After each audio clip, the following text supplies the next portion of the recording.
Good morning, everyone. We are continuing here in the words of the Meshiv Nefesh, and today's teaching is based upon the insightful words of Rav Chaim Vital, who was one of the greatest disciples of the Arizal.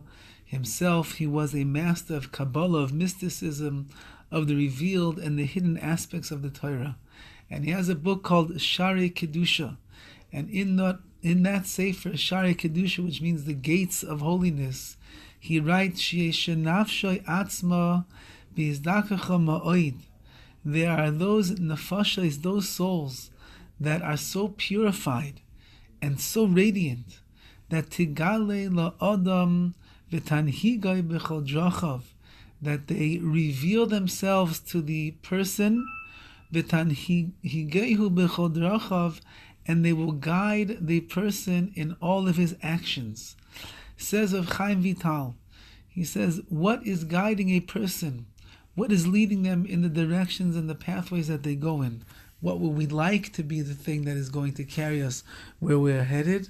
That he writes that when you have a nefesh and a neshama that is purified, and when it radiates kedusha and has the holiness and the sanctity inside of it, and its voice is strong and powerful, that is what is going to guide a person in his pathways in his life.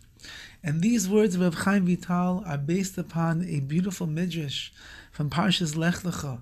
And the midrash writes, Rav Yaakov Bar Idi said, Kol nishmoisen shel tzadikim, all of the souls of the righteous, nigzeru mitachas kisei hakavod, they were created and they were decreed to come into being from underneath the kisei hakavod, Hashem's throne of glory. Lenaheg es haguf. Why did Hashem send the neshama into this world? To guide our bodies. Ka'av hamanig es haben, like a father who directs and guides and advises his son.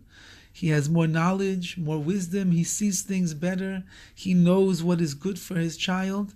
So too, the neshama comes into the body and it knows what is right for the body to do, how it should use its hands and its legs and its eyes and its nose and its mouth, and where it should go and how it should go and when it should go.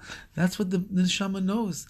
Ki bilti al neshama, for without a person's neshama, lo yuchol haguf liisnahig, the body would not be able to move.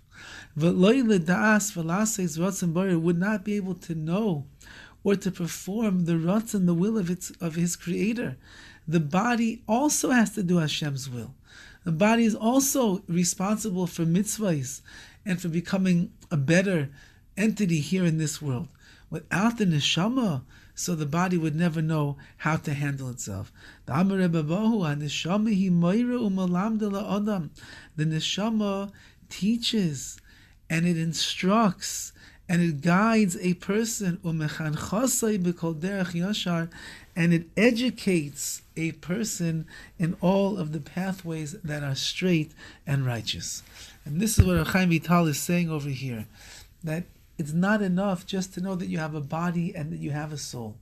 You have to know, though, that the soul is something that HaKadosh Baruch Hu created up in Shemayim, in the heavens, and He sends it down into this world for one reason and one reason only, because it has to guide the body in this world, that the body should not be drawn after the desires and the lusts and the tendencies that are physical inside of it, but rather that the body should be elevated to a higher level, which is when it is doing the will of the neshama. You could have, for example, a car, and that car has two places that it can go. It can either go and drive itself to a place where it's going to see the beautiful sunrise and going to be involved in engaged in the marvel of this universe, or you could have a car that's going to drive itself into a river and, God forbid, sink down 1,000 depths under the sea. So too the body can go one of two places. Either it can find itself engaged in a world of mitzvahs, engaged in a world of kedusha, of holiness and sanctity.